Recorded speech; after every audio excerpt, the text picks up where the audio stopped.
All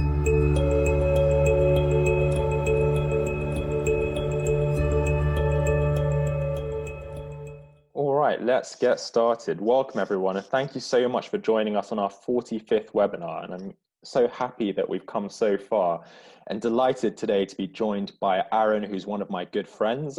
For those of you who don't know who I am, I'm Shuaib. I'm one of the co-founders of Bite Medicine. And this is our OSCE week, where we are aiming to cover all of the common conditions that will come up in your exams. And today we'll be covering neurological examination, predominantly the peripheral nerves. We'll be going a bit more into the cranial nerves on Saturday. But as I said, Aaron's my good friend from Cambridge, and he topped the year in his OSCEs, so you're in very good hands. And there's quite a lot to get through, so I will hand over to Aaron, and we will do a Q&A at the end.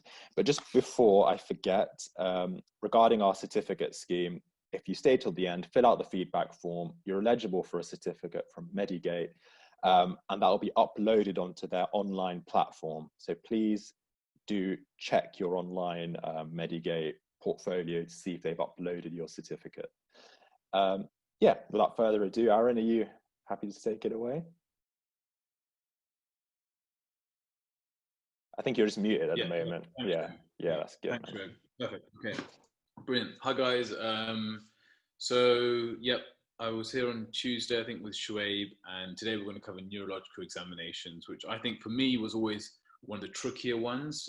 It's probably less covered anyway in my med school, and also quite broad in terms of the potential cases that can come up.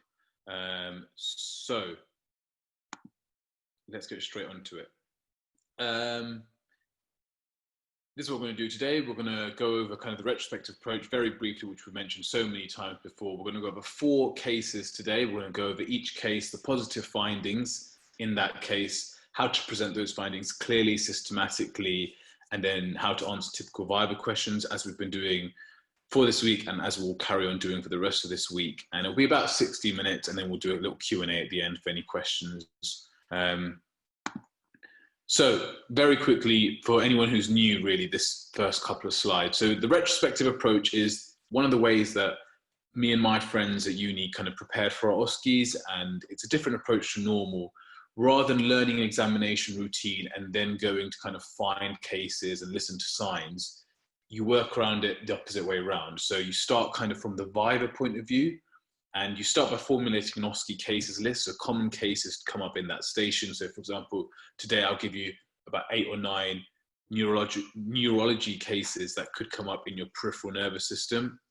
I'll put some notes after this lecture on the Bite Medicine group, but we'll cover the 4 main ones today, but the notes will cover all of them in detail. So don't worry if we can't cover everything today.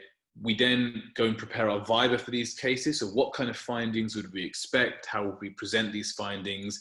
Risk factors, complications, other differentials, typical viva questions for those cases.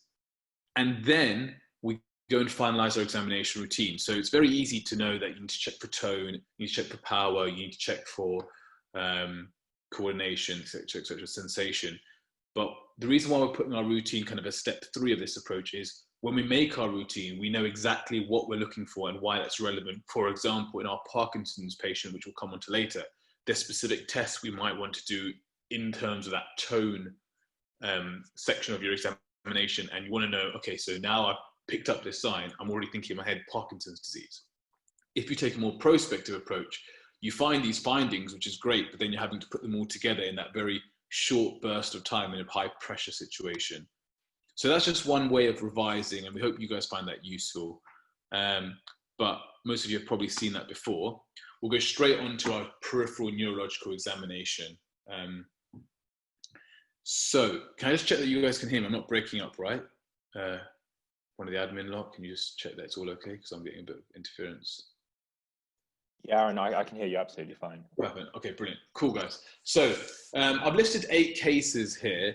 Once again, this is not a definitive list. I've covered 10 cases in the notes, but that we'll put out later after this lecture. But we're going to cover 4 of the most common cases. And I think it's all about breadth rather than depth, because the more kind of things you're aware of, the more likely, if something throws you or a curveball comes up in your exam, you'll be able to tackle it really absolutely fine. So we're going to cover 4 cases really in detail today rather than rushing through 7 or 8. But like I said, we will give you some follow-up notes. And yeah, just a quick summary for those of you who are new. How do we present our findings? We have a same structure that we use all the time.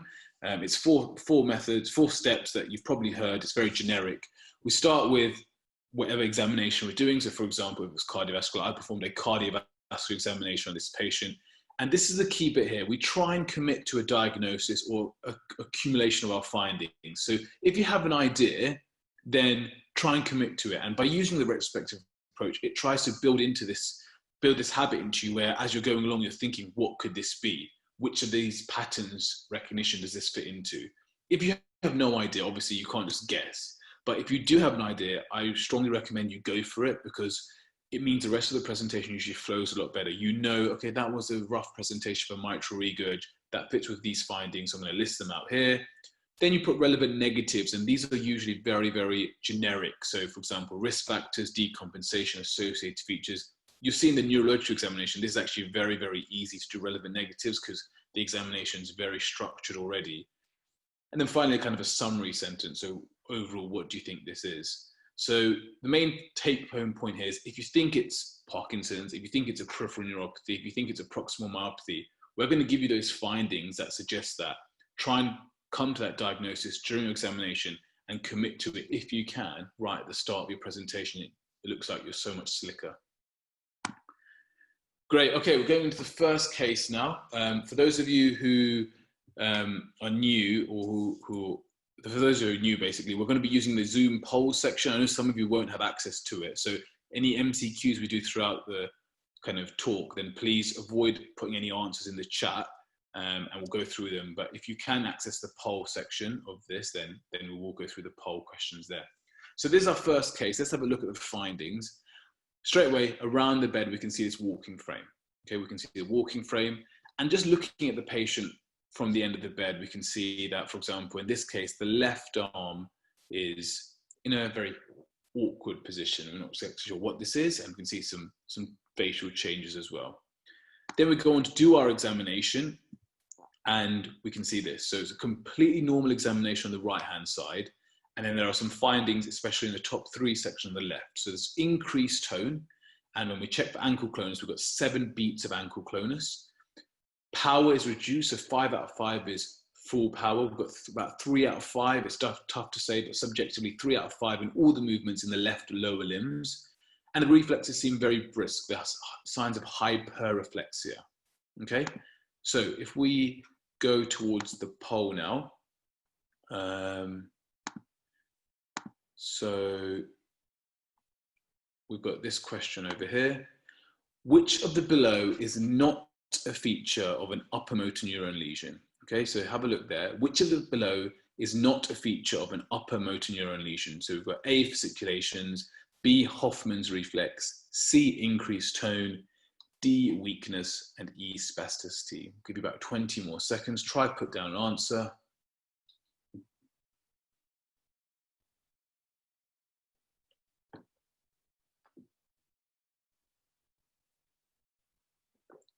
Try to put down an answer, 5 more seconds.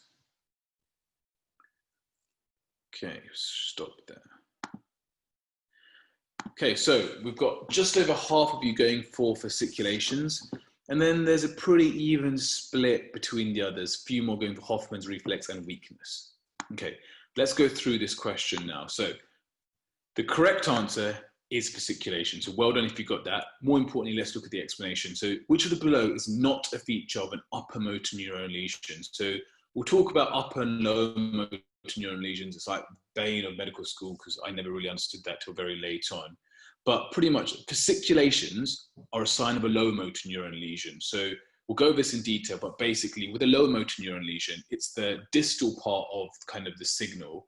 So for example, if you want to move your skeleton, or so if you want to move your hand or fingers, that starts in the brain by you thinking about it and sends signals that eventually reach these muscles. So the lower motor neuron lesion is basically the distal part. The upper motor neuron is the proximal part. We'll talk about clear defining points in a bit.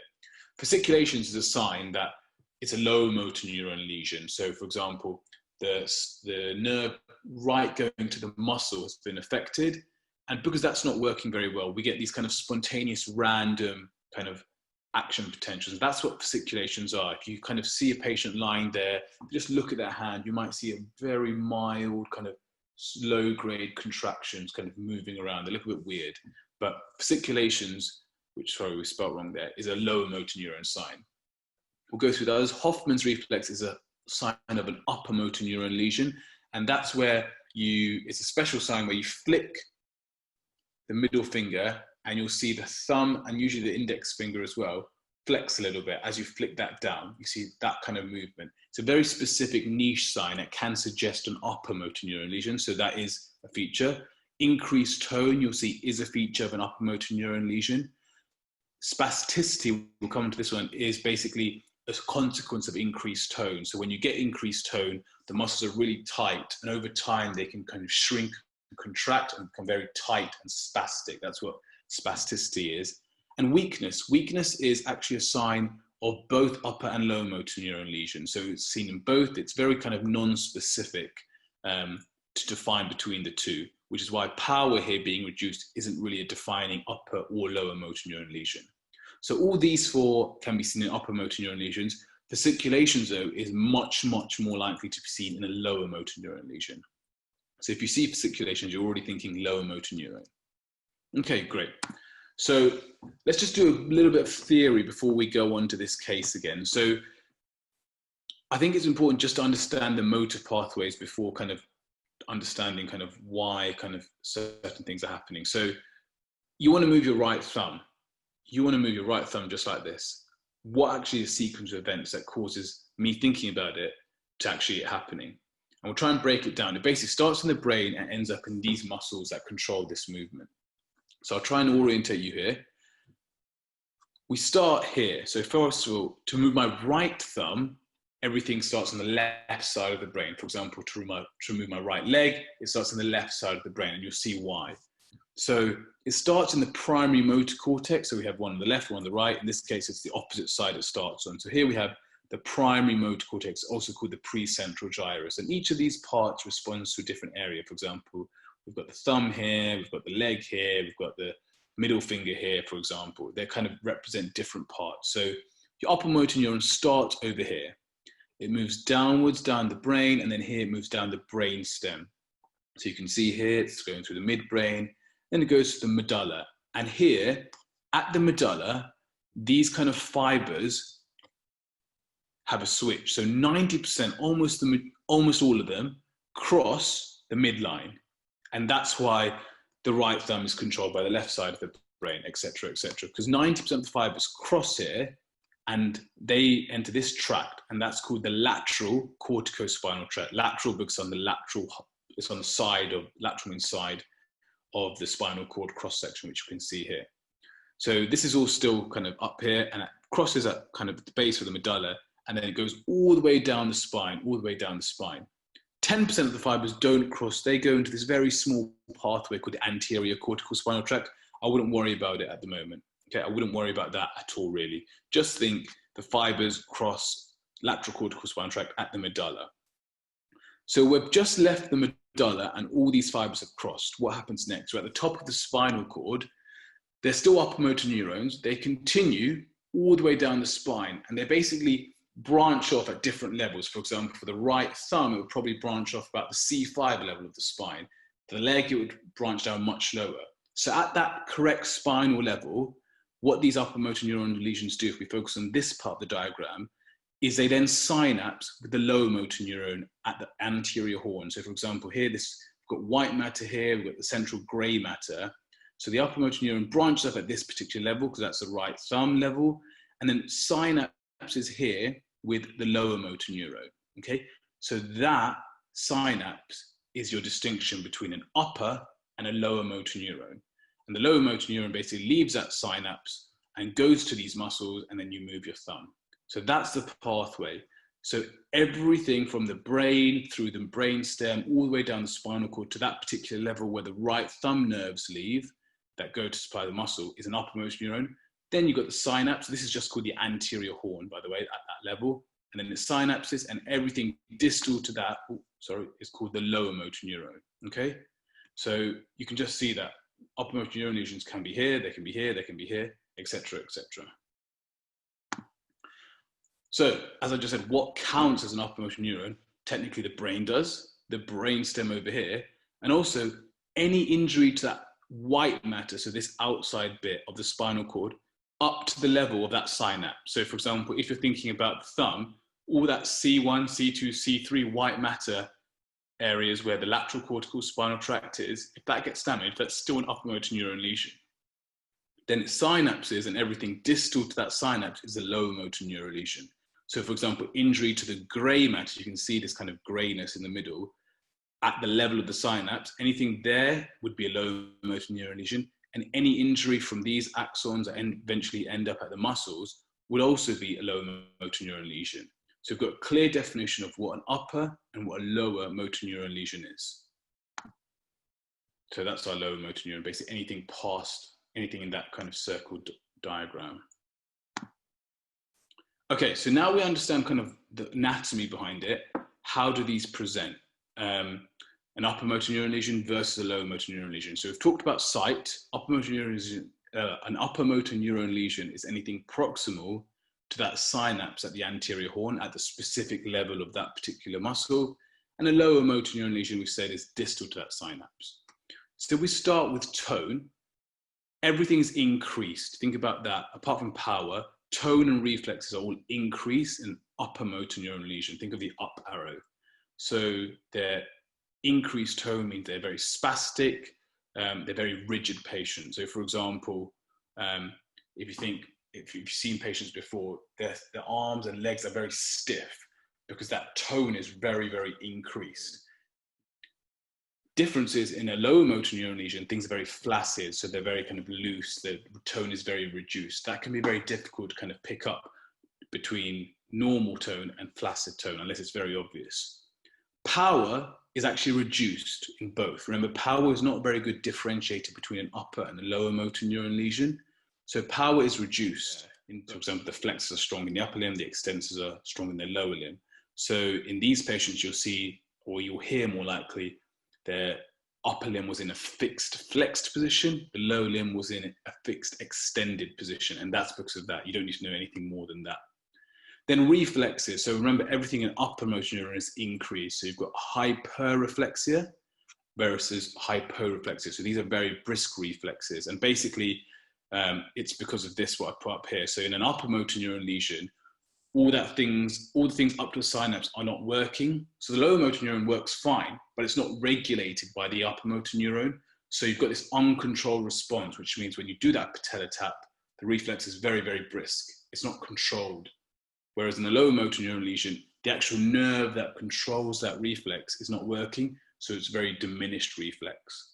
And we've talked about fasciculations being present in the lower motor neuron lesion. So if there's one thing you take from this talk, I hope it's this slide, which just tells you, I can now differentiate from my examination, am I upper, am I lower? And probably is this upper in the brain, brainstem or spinal cord, depending on the crossing of the fibers as well. Okay, so that was the theory done. I hope that was helpful. Let's have a quick look back at this case and see now why it all makes sense. We've got a walking aid. That doesn't tell us much apart from that this patient has mobility problems, but it's still relevant. This patient, on the left-hand side, we can see drooping of the face, which you won't talk about now because we're doing a peripheral neuro exam. We can comment on it later. But this arm is in a flex position. Can you see the elbow is a reduced angle, and even the wrist is quite reduced, pushing onto the chest. So we've got a fixed flexion of that left arm. And then over here, we've got increased tone. More than 5 beats of ankle clonus is basically suggesting of increased tone. Power is reduced, we can't really tell anything from that, but reflexes are also increased. So all of this together tells us we've got a upper motor neuron lesion affecting the left side. So already we're thinking this is probably a right-sided lesion, a right-sided upper motor neuron lesion. That's what they want us to work out. Okay, so this is hemiplegia. You can call it hemiplegia or hemiparesis depending on the severity of it, but this is how we present these findings. So I performed a neurological examination on this patient who has signs suggestive of a left hemiplegia. And then you list out your positive findings. So my main positive findings are general inspection. I could see a walking frame by the bedside. There was a left-sided facial droop, and the left upper limb was flexed. Remember, we've noted that as well. Tone appeared to be increased globally on the left side with more than 5 beats of ankylosing. That's the cutoff. And power was moderately reduced. So it can be really difficult to say 3 out of 5, 4 out of 5 exactly. During your examination, I'd say this seems 3 out of 5 or this seems 4 out of 5. When I'm presenting, rather than say that was 4, that was 3, that was 5, I'll just use moderately reduced, mildly reduced, severely reduced, kind of vague terminology. So power was moderately reduced globally on the left side with a suggestion of a pyramidal pattern of weakness, because those tracts that we talked about, the lateral corticospinal tracts, another name for those is a pyramidal tract. You don't need to mention that here exactly. And then it says reflexes were, I can't read that bit because of that. Reflexes were brisk on the left. So thinking upper motor neuron lesion, relevant negatives are super simple for neurological examinations because the examination is so structured. You can say sensation was normal in all modalities tested, and there's no signs of a lower motor neuron lesion. And we know those signs such as muscle wasting and fasciculations, both very specific for lower motor neuron lesions. Okay, so summarize now. As we said before, we know that this points towards an upper motor neuron lesion from the increased tone, the increased reflexes, more specifically a left-sided hemiplegia. That's just saying there's left-sided signs. Great, that's a super presentation. But now go one step further. By using the retrospective approach, without thinking too much, you can add this. Taking into account the patient's age, this is an elderly gentleman, the most likely cause would be a right-sided stroke. Remember, the fibers cross over the medulla. And there can be some causes to this, secondary to thrombosis, which would be the most common, an embolus, where a clot breaks up and blocks the vessel later down, or hemorrhage, where the vessel bursts and bleeds by itself. So you're given a stroke as the most common with the possible causes of a stroke, and then other differentials. So other possible causes could include a space-occupying lesion, such as a tumor, or a demyelinating process. Remember, any upper motor neuron lesion gives these findings. So if you've got a space-occupying lesion right in the brain where the upper motor neuron lesions are, where the upper motor neuron nerves are, you get the same sign. If they become demyelinated because of, for example, multiple sclerosis, you get the same sign, a contralateral hemiplegia. So it's just using that viva approach first, you can put the findings a lot better together. Okay, so hopefully that makes sense. Now the viva should make a lot more sense. So what are your differentials? Even though you've mentioned a few of these in your presentation, they could absolutely ask you again and just say the same thing, but classify. We always want to classify in our answers. So my differentials, my top differential would be vascular causes. Why? Because they're common. For example, stroke, and you've gone into the reasons why, for example, embolus, hemorrhage, or thrombosis. I'd also want to think about a TIA. However, I'd expect the signs to last less than 24 hours. And there wouldn't be any obvious evidence of an acute impact on brain imaging. That's basically a TIA. Stroke signs and symptoms for less than 24 hours. Now, your other differentials, as we talked about, anything that affects these upper motor neurons would cause these signs. So a space-occupying lesion, for example, up in the brain and right before they cross would give that contralateral hemiplegia. Demyelinating conditions. What is multiple sclerosis? One of the demyelinating conditions. The definition of MS is signs and symptoms disseminated in time and space. So for example, space just means they affect different parts of the central nervous system. So it could affect the sensory pathway, the cerebella, where we get the Danish things like dysdiadochokinesis, or it could affect the motor pathways. And this is one of the motor pathways. If we get demyelination over here, we get contralateral symptoms of hemiplegia or hemiparesis. So these are just various causes of how this pathway can get affected. Brilliant. Okay, so you've got some differentials. Now your examiner says, this patient has had a stroke, well done. What other tests or what other examinations would you like to perform to help support this diagnosis? Now this can throw a lot of people off because you're thinking, wait, I've just given you everything, like you're still asking me for more. But just think, you've already noticed one of them, the facial droop. Even if they don't have a facial droop or it's not obvious comment on it. So I'd expect a facial droop. So here, I notice the left side of facial droop. So I'd also like to formally examine the cranial nerves. But why? What would you expect with this? So in a stroke patient, you'd expect unilateral facial weakness affecting the entire face on that side, except you have sparing of the frontalis. So for example, you would be able to lift the eyebrow on that side. That's because of the upper kind of part of the face having dual innervation from both sides. We'll look at, but yeah, so you'd want to specifically look at facial weakness. Also, you'd want to look at the visual fields because that would help you identify the site of the infarct. For example, if it's in the temporal lobe, you get certain parts of the vision being affected. If it's a large stroke and kind of more anteriorly in the middle cerebral artery, you get a straight homonymous hemianopia. You don't have to mention all these examples, but just think, what are the signs which suggest a stroke?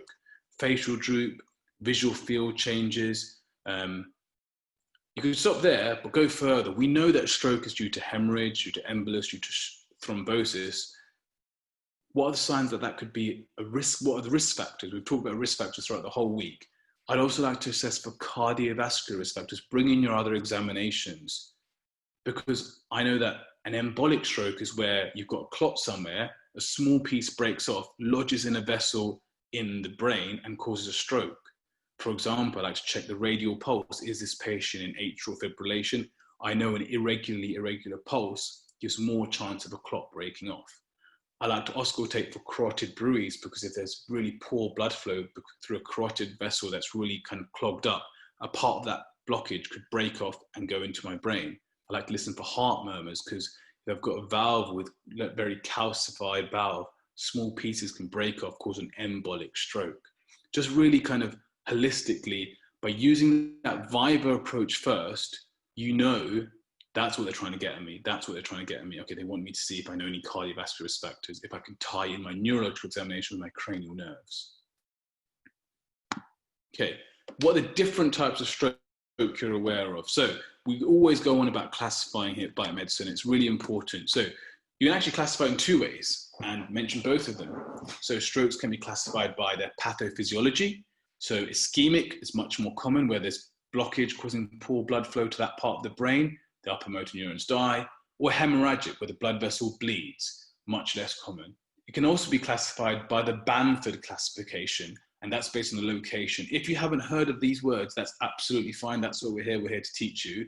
You don't need to remember everything. And remember, also, this is all being recorded, and the slides are already up, I think, on the Facebook page. So location-wise, you can get various strokes. Just, it seems pretty obvious. Total anterior circulation stroke is the highest mortality. That's the biggest kind of effect, total anterior circulation stroke, and there are a few others as well.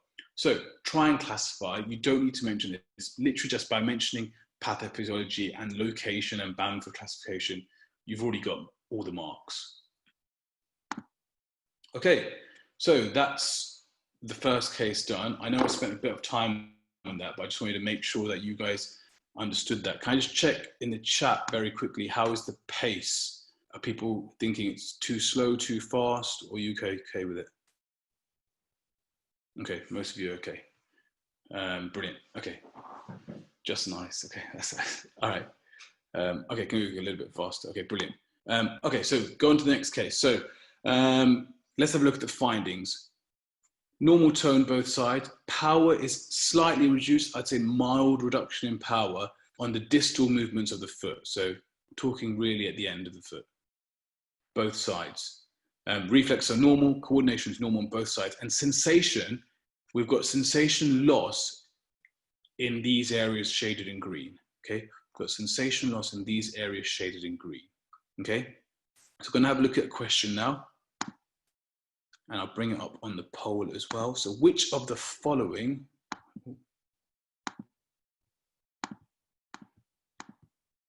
which of the following is not a cause of peripheral neuropathy? Which of the following is not a cause of peripheral neuropathy? We've got A, diabetes, B, chronic renal failure, C, muscular dystrophy, D, Guillain-Barré syndrome, never really worked out how to say that, and E, vitamin B12 deficiency. Put down answer, we've got to give you about 20 more seconds.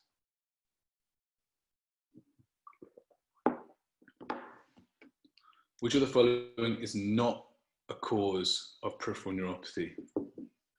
Okay, 5 more seconds. Okay, stop there. So let's have a look at what you guys have gone for. Most of you have gone for muscular dystrophy, just over half of you, a few for chronic renal failure, etc., etc. So the correct answer here is muscular dystrophy. So well done if you put that. So we'll go through them. I'll give you a really nice mnemonic to remember all the causes of peripheral neuropathy that could come up in your MCQs. Diabetes is a very common cause. They get kind of very numbness, problems with diabetic foot because of it. Chronic renal failure is also a common cause of neuropathy. We covered that in our, we'll be covering that in our abdominal station, hopefully on Friday, tomorrow. Muscular dystrophy affects the muscles. So it doesn't affect the nerves, it affects the muscles. So that's key giveaway here, that it's a muscular pathology. Guillain-Barré syndrome is usually after an infection, such as gastroenteritis, where you get this acute episode of kind of neuropathy. And then vitamin B12 deficiency can also cause, vitamin B12 and folate can cause a nutritional neuropathy. So we'll give you a mnemonic so you don't have to remember those individually. Brilliant. We've covered the motor pathways, which are on this side. We'll just quickly touch on the sensory pathway. So what's the difference now?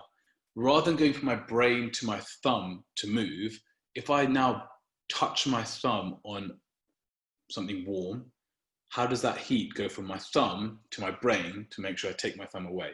Well, it goes the other way, from the skin to the brain. There's two main pathways for this. I don't worry too much about the diagram for now. We've got the dorsal column medial lemniscus, which is this part here. So don't worry about the motor pathways on this side, just look at the left side. But the dorsal column pathway here, and that's responsible for touch, vibration, and proprioception. And we've got the anterior lateral spinothalamic tract, so just call it the spinothalamic tract over here, which is responsible for pain and temperature. So if I touch something warm, it goes from here, it goes all the way through my arm, into the spinal cord at that level, then goes to the spinothalamic tract, and then it eventually ends up at the brain. And then you go down the motor pathways and I move my thumb away.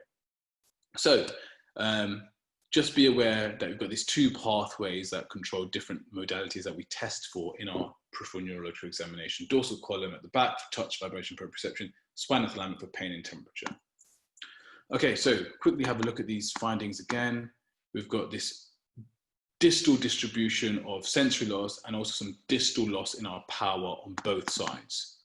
So how would we present this? This is a peripheral neuropathy. So I performed a peripheral neurological examination on this patient who has signs of a predominantly sensory peripheral neuropathy. Go further, you know it's peripheral neuropathy, but you can see that the sensation is much more affected than the motor. The power was 4 out of 5, but the sensation was completely lost. So predominantly sensory peripheral neuropathy. The main positive findings are power was moderately reduced. You could say mildly reduced here really for 4 out of 5. So mildly reduced in the distal movements. And then there was this glove and stocking. That just means the distal parts of the hand, the distal parts of the legs. Glove and stocking distribution of sensory loss, affecting both the dorsal column and the spinothalamic tracts. The sensory loss was more marked in the lower limbs, which is commenting that both the pain and temperature sides have been affected, as well as the touch, vibration, and proprioception as well. Relevant negatives are normal tone, normal reflexes, normal coordination. So it's nice and easy for neuro to do your relevant negatives. So we go further, we summarize now. This points towards a predominantly sensory peripheral neuropathy. You could stop there, but we're going to go further. We're going to look into the causes of this. We can't tell the cause from this so far, but we can still give some signs that we haven't picked up. So the cause of the peripheral neuropathy is unclear. But what I can say is the absence of any signs of diabetes, such as finger prick marks, if you're testing them for kind of movement of the hands, have a quick look. Do they have finger prick marks? You know to look for this because of the viva retrospective approach.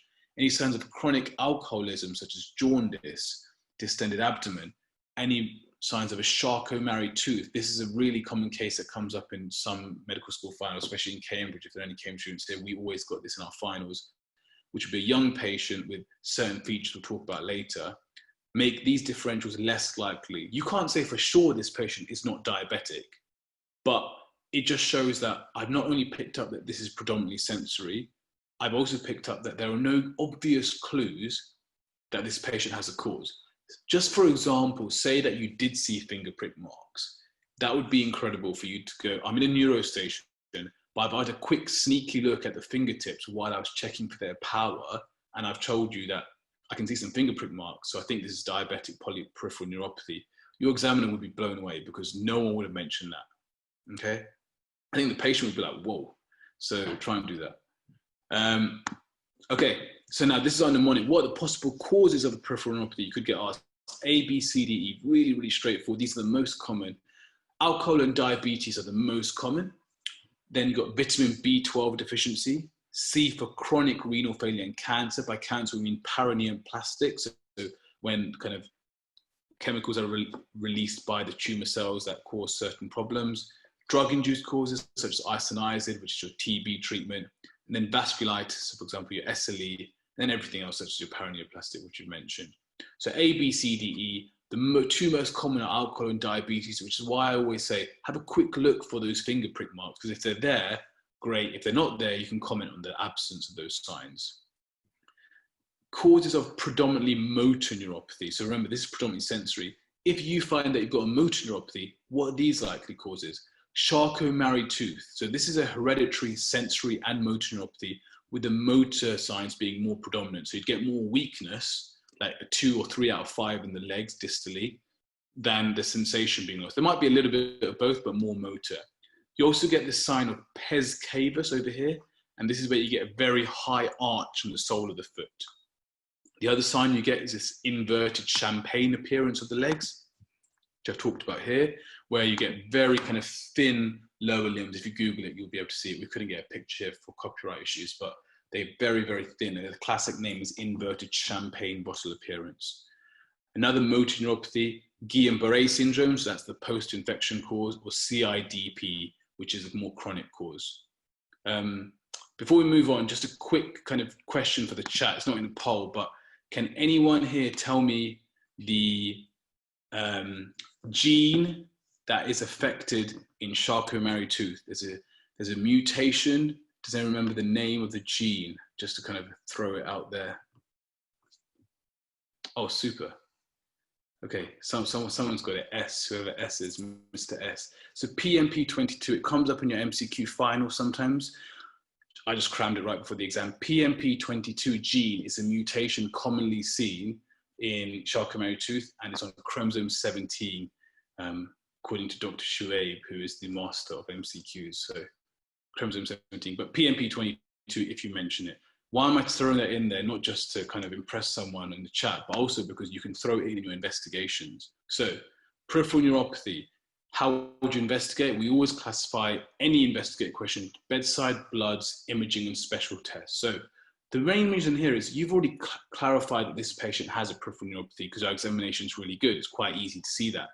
Your investigations are for two reasons. One, to confirm your diagnosis, which is quite difficult except for really nerve conduction studies. But all the other tests you can do to try and look for causes. For example, bedside tests. I like to do a finger prick to check the glucose levels. I like to do a urine dip to check for glucose in the urine because both these suggest diabetes. Blood tests, diabetes blood tests. You know these already, fasting glucose, HbA1c. Signs of alcohol, we know these are the two most common causes such as FBC, LFTs, clotting, etc., etc. Chronic renal failure, you do use an ease. Vitamin deficiency, B12 and folate, vasculitis, your ESR, autoantibodies. So these are all just trying to narrow down your cause. Imaging, we know paraneoplastic is one of the causes in our A, B, C, D, E. So we want to do chest X-ray and CT imaging. And then special tests. So nerve conduction studies are confirmation, but all the other ones look for more causes. So if you can mention that in your investigations, just because you know in a peripheral neuropathy, I'm going to mention PMP22 because it's a gene most commonly mutated in Charcot-Marie-Tooth. Even if you've got a diabetic polyneuropathy, you'd still want to mention, I don't want to do a test to confirm that this is not Charcot-Marie-Tooth because that potentially can run in families, so that's important. And autoantibodies as well, for paraneoplastic. So that's why that's relevant here. It's not only for your MCQs, but by throwing it in here, it shows that you've got a very global impression from this patient and the examination. Okay, so we're halfway through. We're doing okay for time. We're on our third case now. Okay, third case. So let's have a look at the findings here. I haven't mentioned this before, so there's a reason why I've mentioned it here. We've got a 30-year-old female patient. We've got another walking aid by the bedside, And this is quite difficult to orientate unless you see it properly. But basically, this is the tummy, the belly button somewhere just above here. And this is an artificially made hole with a tube coming out. So you've got the belly button somewhere here, you've got the leg somewhere down here. This patient is lying down, you've got this tube coming out. And you can't see it without the full picture here, but that is going to a bag full of urine. Okay, it looks like urine. And then these are the findings here. So on the left and right, we've got increased tone, we've got positive ankle clonus, we've got moderately reduced power on both sides, we've got increased reflexes, so this is all pointing towards one diagnosis. We've got poor coordination, impaired heel to shin coordination test, and we've got sensation impaired in proprioception and light touch. Remember, those responsible by the dorsal column, whereas pain and temperature with the spinothalamic. So this is dorsal columns being affected. So signs in all of these. Plus we've got this urine and we've got walking aid. So we'll have a look at the MCQ here. I'll bring it up on the poll.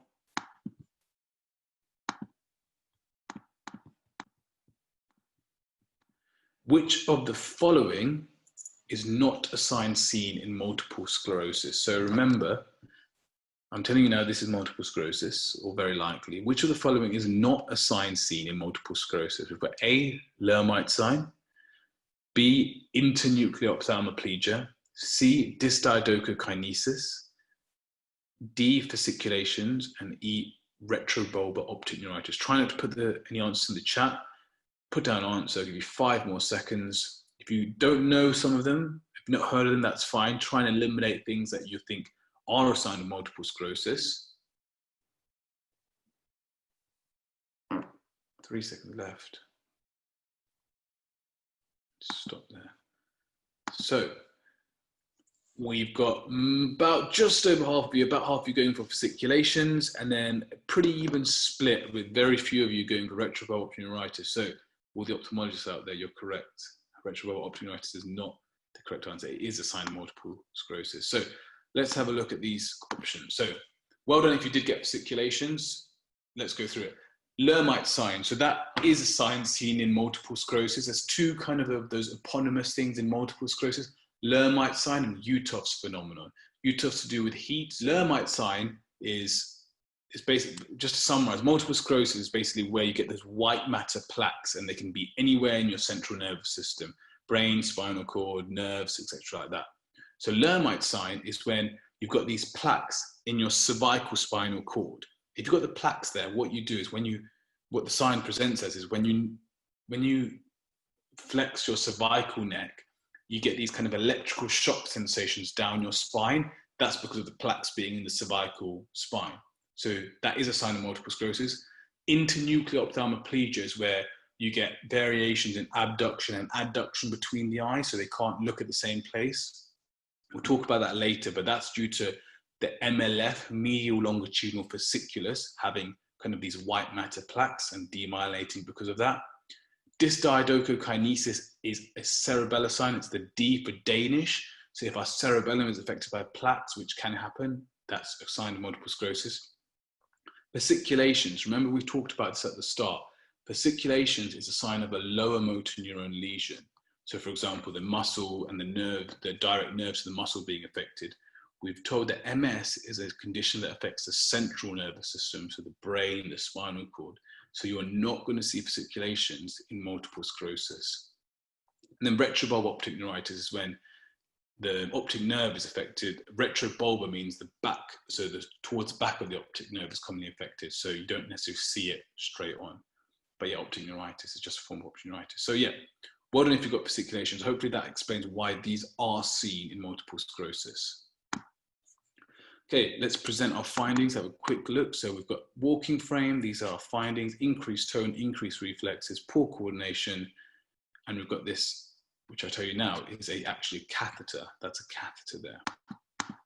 So I performed a neurological examination on this patient who has signs suggestive of multiple sclerosis. You're committing if you have an idea. If you see the catheter there, you can almost be certain this is multiple sclerosis. But now you list your findings. My main positive findings are on general inspection. I saw a walking aid by the bedside. and a suprapubic catheter implying urinary incontinence. So supra means above, pubic is a pubic bone. So this is a catheter that doesn't go through kind of the penis or something. It goes kind of directly from the bladder and it comes out into a bag implying urinary continence. Why do people with MS have that put in? They don't all put that in, but it's because a normal catheter, which stays in forever and ever, is going to get infections. It's an external route. It's more likely to get an infection. If you want a long-term catheter, because this patient has multiple sclerosis that's so bad that they cannot control their urine at all, they're going to need a more long-term option, and that's where suprapubic catheters come in. Remember, most of your patients are going to be very chronic patients that have come to exams and OSCEs for many, many years. So if you do have an MS patient, they're probably going to have had a catheter put in because they've just had this for so long. Moving on to kind of tone. Tone was increased bilaterally, more than 5 beats of ankle clonus. Power was reduced globally, bilaterally, so that's very non-specific, but we need to comment on that.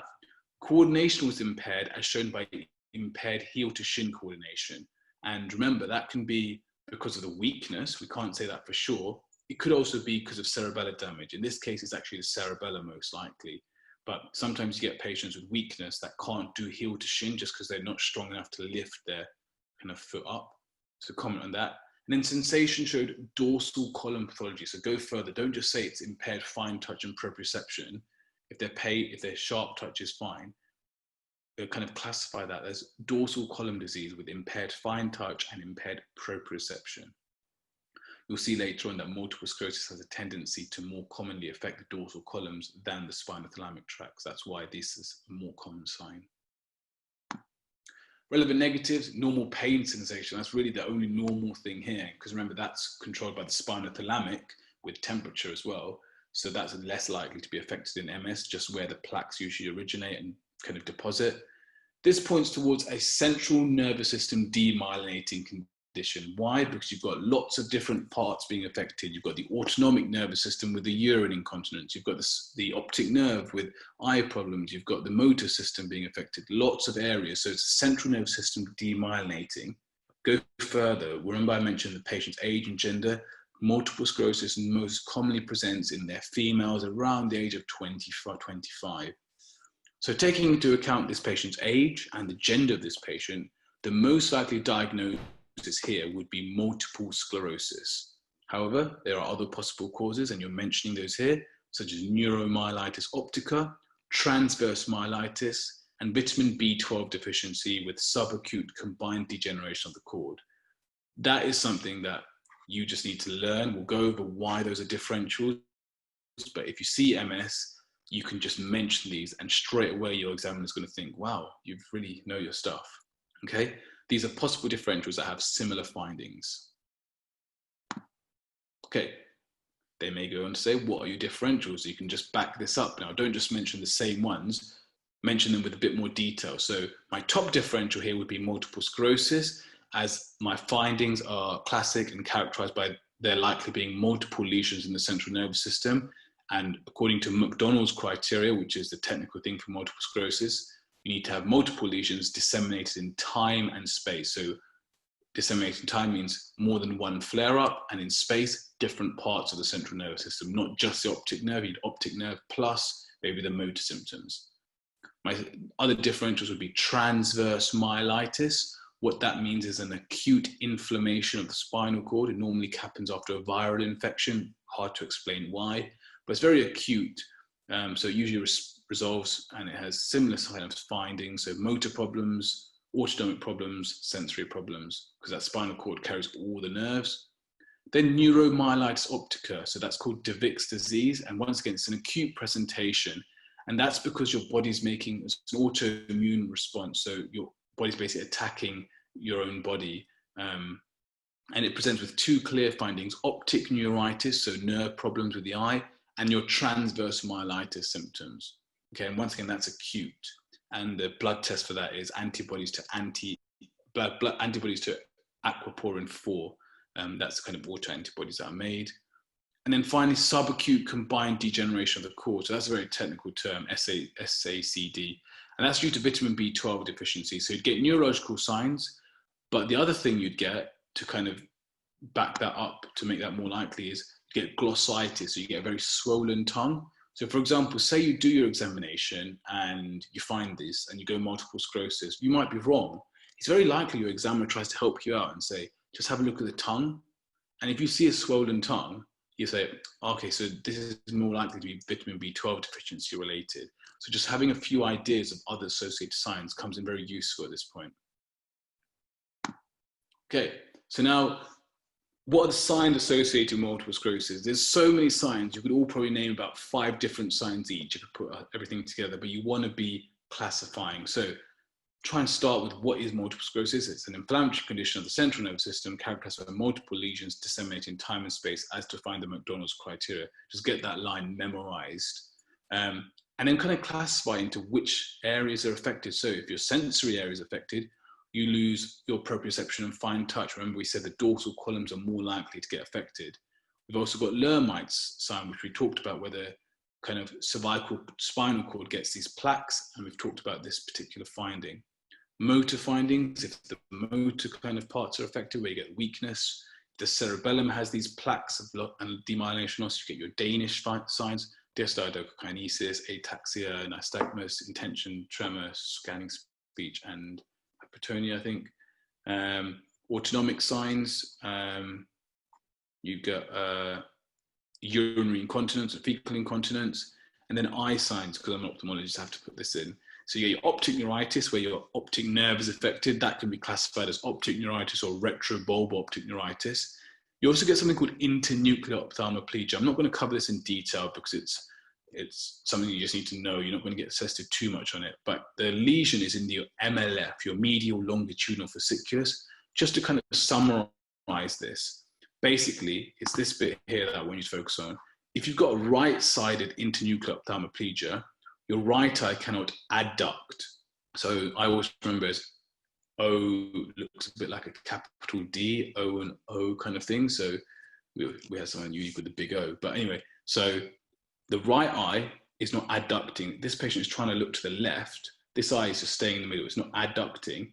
Because the eyes move together, if that eye is not adducting, this eye basically nystagmuses as it's trying to kind of force it, bring that on with it. So it's nystagmusing when you try to look to that side. This one stays in the middle. Look that way, as you can see, everything's working fine. So it's the eye that cannot adduct that is the affected side. So they'll sometimes ask you, my right eye is not adducting, the left eye is abducting with nystagmus. Which side is the lesion?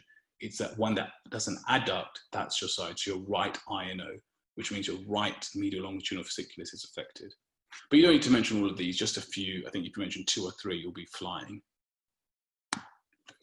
Okay, now, more questions on multiple sclerosis. What are the different types of multiple sclerosis? So there are 4 types. You kind of either know them or you don't. Got a nice diagram here of it. So you've got your relapsing remitting, which is your most common, which is over here. So you usually start with these acute episodes. Everything seems to be fine in between, but progressively kind of you have these periods of remission, but progressively things slowly kind of seem to get a little bit worse, but usually things are very much stable in between. Secondary progressive, so that's where things definitely get worse. So it starts as this relapsing remitting, then it just seems to get worse. You don't have periods of remission. Your primary progressive, where things just get worse slowly, there's no kind of acute flare-ups. And then your progressive relapsing, where you already start to kind of have these deterioration in between, and then you have these spikes as well. But that's the most common, relapsing remitting, where you have an acute flare, and then you have complete remission, another flare, another flare, another flare. Finally, how would you manage this patient? Not too difficult if you classify. Remember, classify. MDT approach, easy marks here. So I'd want to involve the GP. This is a chronic condition, so the GP plays a role, neurologists play a role, physios with the weakness, occupational therapists for things like the incontinence. I like to start with conservative measures, for example, physiotherapy. Potentially medical management would be things like baclofen, which helps with the spasticity. Catheter, we've told a suprapubic catheter, potentially long term. And then medical, if you can mention one thing, for example, with a flare-up, you want to use steroids. And then some patients are put on kind of maintenance medications called disease-modifying medications. And for example, interferon beta is one that, if you remember it, great. So MDT, conservative approaches. medical approaches. If you can kind of subclassify examples, great. I don't think you'd get that far if you've got to this question in your OSCE though. So that's your multiple sclerosis. Brilliant. So last case now. We'll have a look at this one. So we've got this gentleman here. He's kind of stooping over. You can see on his left side, he's got a tremor, kind of that looks like that. And then these are the findings. Right side's completely normal. Left side, we've got increased tone with something called lead pipe rigidity, and power is normal, reflex is normal, coordination is normal, and sensation is normal. So here is the question that I'm going to now put on the poll. So which of the following is not a sign seen in Parkinson's disease? So this patient we think has Parkinson's disease. Which of the following is not a sign seen in Parkinson's disease? So it should be about 5 more minutes, guys. Sorry, we're running a bit over. Got A, Meissen sign, which you may or may not have heard of. B, ataxic gait. C, reduced facial expression. D, bradykinesia. And E, cogwheeling. 5 seconds left. Which of the following is not a sign seen in Parkinson's disease? Okay, so we've got a very, very even split. So we've got Meissen sign, 46% of you, 40% going for ataxic gait, and then not so much for the others. So the correct answer here is ataxic gait. So very well done if you got that correct. We'll go through the others. Meissen sign is seen in Parkinson's. You may not have heard of it. We'll go over what it is. It's basically where when you tap in the forehead between just above the eyes, normally a normal patient will blink the first few times because they're shocked, and then they'll get used to it. In a Parkinson's patient, because of the whole bradykinesia, each time they carry on blinking. It's very weird, but it's not very commonly kind of comes up, but Meissen sign is that kind of positive sign if they glabellar tap does not result in kind of reduced blinking. So that is seen in Parkinson's. Ataxic gait is more cerebellar pathology. You'll see that in Parkinson's, you have a festinating gait. A festinating gait in Parkinson's. Ataxia is in cerebellum, with our Danish A's for ataxia. Sometimes you see a little bit in Parkinson plus, but ataxia is typical of cerebellar. Reduced facial expression is seen in Parkinson's disease. Bradykinesia is classic for Parkinsonism. And cogwheeling is also seen in Parkinson's, and it's a sign of rigidity, as with lead pipe rigidity. So both those are specific signs of increased rigidity, common in Parkinson's. So well done if you've got ataxia. Hopefully that explains why that isn't seen in Parkinson's now. Okay, so we present our findings. So I performed a neurological examination of this patient who has signs suggestive of Parkinson's disease. You list your findings out. My main positive findings are in general inspection. I saw a pill rolling tremor in the left hand. So Parkinson's patients usually have asymmetrical disease, so one side being affected more, and that's called a pill rolling tremor. So it looks like they're rolling pills. It's usually quite a late sign. So if you see that, it's a classic giveaway for Parkinson's. You can't really miss it once you've seen it. On assessment of the gait, so try and put in all of these findings because you'll see they usually go together. So these patients have difficulty in initiating gait. So if you ask them to walk, they'll take a while to kind of start to get going. When they do get going, they have a festinating gait. So they have these short shuffling steps, reduced arm swing. They have a tendency to lean forward. And when you ask them to turn around, they usually take lots of steps to turn around. And this is called turning on block, or you can say multiple steps turn around. So all these features of a very classic Parkinson's gait. Gait is the overall term for that short shuffling steps. Tone appeared to be increased with lead pipe rigidity. So we're not increased tone with lead pipe rigidity. Relevant negative findings, the other stuff is normal power, reflexes, coordination, and sensation. So look what we've done here. Even though we think it's Parkinson's disease, we start off by saying this points towards Parkinsonism. We'll try and start broad and then impress our examiner by saying, we know there are different types of Parkinsonism. I've noted that this is a slightly elderly gentleman, so taking into account the patient's age, the most likely cause is Parkinson's disease. I'd also like to consider other causes of Parkinsonism, which is a syndrome, such as Parkinson plus syndrome, such as multisystem atrophy, or drug-induced causes of Parkinsonism. So by taking that viva approach, you're already showing the examiner that I think it's Parkinsonism, I think it's Parkinson's disease, but I can't rule out the other causes that have similar features to Parkinson's. So let's cover that now. So first of all, what are the 3 classic signs of Parkinsonism? Typical MCQ question: bradykinesia, tremor, especially that pill-rolling tremor, and rigidity. So rigidity would be increased tone. Bradykinesia, they've got very kind of slow movement. So for example, one of the extra tests you can ask them to do is ask them to do this test. If you're on the wall and you want to test for bradykinesia, ask them to put their fingers to their thumb, and you'll see in Parkinson's patients, they're very slow to doing that. We've got tremor and rigidity. So then they say this patient does have Parkinson's disease, well done, but what are the other types of Parkinsonism? So you can say this patient has Parkinson's disease, which is classically presenting with asymmetrical signs. So usually one side is worse, with the rigidity being worse, the pill-rolling tremor on that side. Then there are these 3 other Parkinson plus syndromes. Sorry, that's cut off there. There are 3 other Parkinson plus syndromes. You can remember the names, great. Multi-system atrophy, which you may have heard as Shy-Drager syndrome. And the thing there is you usually get postural hypotension.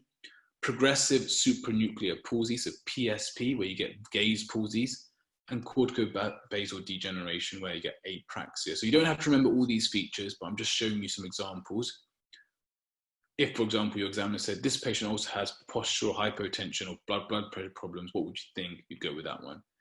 Then other Parkinson signs of other types of Parkinsonism. You've got Lewy body dementia, where you get the dementia part first, followed by the Parkinsonism features, which is the bradykinesia, the rigidity, and the tremor. They're also associated with hallucinations, and then drug-induced causes we mentioned, such as antipsychotic induced, such as chlorpromazine. So you mentioned 4 big differentials there and subclassified. So you don't need to mention all of them, but we're just giving you all of them. If you mention half of them, you still look really good. What special tests can you do to check for this? So we've checked Parkinson's disease. I've told you about one of them already. Check for bradykinesia. So you ask them to touch their fingers to their thumb as fast as they can. It's reduced in Parkinson's patients. Test their handwriting. You wouldn't do this if they ask you this test or ask you what test. Test their handwriting. Parkinson's patients have micrographia. So everything is very kind of small and squiggly. So for example, here we've got a Parkinson's patient trying to draw and copy this. And you do the glabella tap, which we talked about before, where if they continue blinking each time you do this tap, then that's a sign of myosin sign, which is seen in Parkinson's disease. So 3 special tests to kind of push you more likely towards Parkinson's disease of all the Parkinsonism features. And how would you manage this patient? Just to finish off, so MDT approach as usual. Then you do conservative measures, make the patient aware of local and support groups. Unfortunately, there's no cure for Parkinson's, which is a terrible thing about it. There are some medical therapies, so you can use L-DOPA. L-DOPA is basically a precursor of dopamine. Dopamine doesn't cross the blood-brain barrier. Obviously, the problem in Parkinson's is in the kind of substantia nigra, so whether you have not enough dopamine, so we use a precursor. You can also use dopamine agonists such as ropinirole. And very rarely we do deep surgery, such as deep brain stimulation, but that is very, very rare. So classify, mention 1 from each, and you'll be absolutely fine. Okay, so before we come to the top decile question, I just want to just remind people of something. Most people will see this case, and most people will not even realize that this is Parkinson's, okay? By knowing the features, you're not only knowing that it's Parkinson's disease, you're showing that it's Parkinsonism, and that's really, really kind of, I think that's kind of PACE's level approach. That's kind of the way we got taught. We were taught by PACE's kind of supervisor at med school, which is really showing that these are the features of this. These are some extra tests to kind of really hone in on my differential. So don't be kind of thrown off by some of these cases thinking, wow, this is like not how I've been taught before. This is really complex. This is all kind of to help you kind of feel more confident and understand what OSCEs are about. They're not just about picking up science, it's hopefully putting all of this together and hopefully becoming a better doctor as well. Okay, last kind of question. So please don't give the answer away if you know it. I did not know this answer at med school, so don't be put off. Which of the following, I'll bring it in the chat, so in the poll, sorry. Which of the following, top decile question, so which of the following is an indication for maintenance therapy in multiple sclerosis? Remember we talked about the DMARDs, so using interferon beta. So this is a nice guidance question. Once you see it once, you'll know. Which of the following is the indication for using maintenance therapy in multiple sclerosis? So all patients should be treated 1 relapse in the past year, 2 relapses in the past year, 1 relapse in the past 2 years, or 2 relapses in the past 2 years. So 5 more seconds, guys. Last slide of today. Put down an answer. Okay, stop there. So most of you gone for 2 relapses in the past year. The correct answer is the last option here. So 2 relapses in the past 2 years. So 2 and 2 is the correct answer according to the NICE guidance. Unless you knew that, I'm assuming most of you guessed that, which is absolutely fine. So 2 relapses in the past 2 years, you'd consider maintenance therapy such as your interferon beta for these patients. So well done if you got that. If you didn't, then I'm sure you'll never forget that. Okay, so I think that brings us to the end. Just a recap of the retrospective approach, we've talked about it. So we've gone over 4 neurological cases today. I will put some notes out on the Bite Medicine for Students Facebook group with about 10 cases there, just summarizing all of them that we couldn't cover today. So have a look at that if you are interested in the other cases. Start by looking at the viva first, and then your examination routine becomes a lot simpler because you know exactly what you're looking for. Just to quickly summarize, I think Bite Medicine team have kind of highlighted that they have this question bank on their website and a platform where you can find out more about these kind of things, where you have OSCE case scenarios with kind of the MCQs built in, really explaining why the scenario says that, keywords in the scenario, and also why some answers are wrong, why some answers are correct, and they're all based on NICE guidance. Please check them out, guys. And they have their online textbook as well, where you can kind of find all this information with their most current guidelines, such as the NICE guidance for using DMARDs in MS. Okay, please fill in the feedback form. I think one of the team are going to come back on to help with the Q&A. Yeah, hey, Aaron. Brilliant lecture. That was really good. I actually really enjoyed that. It's nice to have a refresher on neuro. We'll take some questions in the chat. So thank you all, firstly, for coming. I know, a lot of you taking your time out to come and listen to our lectures. We are extremely appreciative. We have another lecture tomorrow at 10 a.m. on abdominal examinations, and then we'll have an expedition doctor tomorrow at 5 p.m. giving us a lecture. And on Saturday, we have a high-yield OSCE case quiz scenario with myself and Aaron. So please do check that out. Check out our Facebook group, fill in the feedback forms, and yeah, fire your questions in the chat, and me and Aaron will try and answer them. And please do fill in the feedback form. It's really helpful for me to find out kind of what worked and what didn't with this lecture. And yeah, we'll just answer any questions that you guys have. So I would like to ask, what normally triggers MS to cause demyelination? So it's not really well understood. It's an autoimmune condition. It's more prevalent in women, particularly in the Northern Hemisphere. There's a link with vitamin D deficiency, potentially certain pathogens like viruses, but it's just poorly understood, unfortunately. There's no known etiology to multiple sclerosis. I don't know, is that fair? It's fair to say. Yeah, nothing to really add. All I remember is it's a T-cell mediated autoimmune disorder, so we don't know what kind of triggers it, but some people are more prone to get it, like Shoaib mentioned. Okay, what is the difference between pyramidal and extrapyramidal? Do you want to answer that, Aaron? Or? I can answer that. Yeah, so pyramidal is damage to the corticospinal tract. So any damage in that upper motor neuron corticospinal tract will cause pyramidal weakness. And in the upper limb, that means your extensors are weaker than your flexors. So that's why patients hold their arm like this in a stroke, because their flexors are less effective compared to their extensors. And in the lower limbs, it's the opposite. So their lower limbs will be extended. Instead of being flexed in the upper limbs, their lower limb will be extended and straight. And that describes an upper motor neuron lesion causing pyramidal weakness. Extrapyramidal refers to damage typically to the basal ganglia. So the way I think of it, extrapyramidal, just think of Parkinson's disease. That's your extrapyramidal symptoms, the tremor, the rigidity, the bradykinesia, all the things that Aaron mentioned. Okay, question regarding subacute combined degeneration. Why is there a difference with the reflexes in the leg? I'm not actually sure. So typically these patients have preserved knee reflexes and absent ankle jerks, I think. I don't know why there's a discrepancy between the two. For some reason, it just preferentially affects the reflex arc involving the ankle, but I'm not sure why that is. Okay, so Aaron, here's one. What's the difference between clonus and I just lost it. Clonus and fasciculations. So first of all, clonus is a sign of an upper motor neuron lesion, and fasciculation is a lower motor neuron sign. In terms of what you'd see, clonus is when you have the ankle kind of, if you've got kind of a patient lying down and this is their ankle, you basically suddenly kind of take it from kind of an extended position into a flex position. It's probably easier to see a YouTube video, and they can basically have kind of rebounding. And if you see kind of 5 beats of those rebounding, that's less than 5 is usually normal. More than 5 is a sign that there's an upper motor neuron lesion. Fasciculations, as I said before, is kind of, if you just see that patient lying down and you just observe, you'll see kind of very small kind of,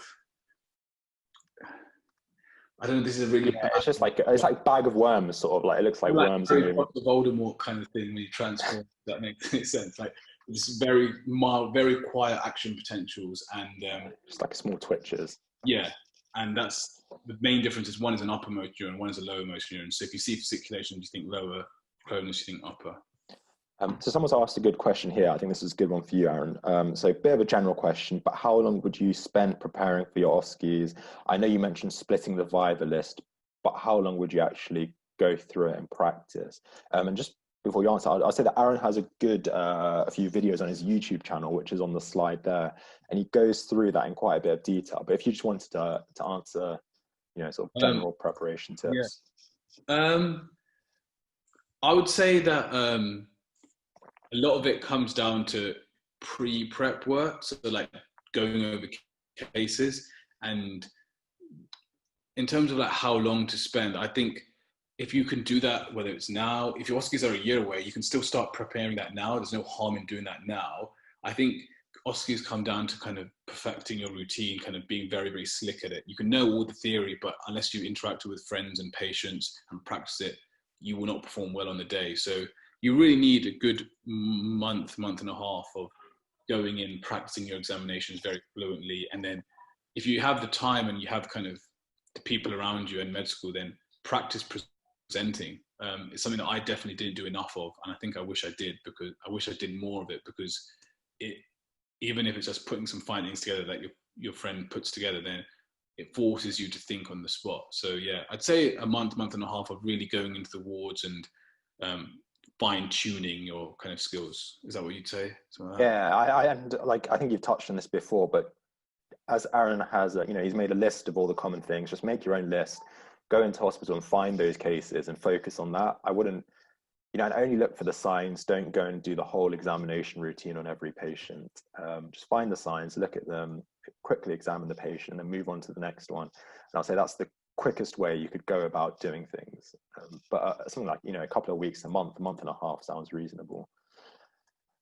Okay, there was an interesting one. How would you have any advice for OSCEs online? That's interesting. So I know a few med schools are probably going to trial that. I think King's did a little bit of that this year. I don't think things really change. I think first of all, I think the most important thing is to clarify with your med school if things are changing, because things will change. How long things are going to be, and like what the format is going to be. Is it going to be an examination at all, or is it just going to be a viva? Is it going to be them showing you some signs on a picture? So I don't think anything really changes. If anything, this approach is probably slightly more suited to that, but that doesn't mean you shouldn't go to the wards or anything if you have the opportunity to. But I guess really clarify with your med school how things are going to work, but realistically they probably don't know right now. Yeah, it's all very new. It's quite odd, actually, the concept of doing OSCEs online. Yeah, it's a good question. We'll take 2 or 3 more and then we'll wrap up, because I don't want to keep you guys too long. But so someone's asked about talking through the findings on examination. So I did used to talk through the main parts. Like when I looked at the hands, I'd be like, there's no signs of clubbing, etc. But I don't know how you used to do things, Aaron. Would you talk through the findings? Yeah, I did. Yeah, absolutely. So if you kind of look back at one of the lectures we did, I don't know, maybe a few weeks ago now, or on one of my YouTube channels, basically I talk about how when I prepare my examination routine, I have the signs I'm looking for, but also what I'm roughly going to say during my kind of examination routine. So I do have kind of a set spiel of, so I'm looking at the hands and I can't see any signs of. So unless your med school says you shouldn't, I see no harm in it. The only thing you need to be careful about is you don't just talk to the examiner and completely forget that there's a patient there, because no one wants to feel like that you're doing stuff with the hands and like you're moving them around. Yeah, and don't mention every single sign under the sun that you're seeing or not, or that you're not seeing. You know, it's very easy to say I can't see, you know, X, Y, Z, and just keep giving a big list. Like I can't see. Yeah, exactly. Okay, wait, someone messaged me privately saying they want to shout out. So shout out to Dr. Manu. Shout out Dr. Manu. Okay, what's alien hand? That's where your hand acts independent, like you think your hand is acting independently of you. So it moves, but you don't really have control over that. And that you can get that in corticobasal degeneration, which is a Parkinson plus syndrome. Should we wrap it up there?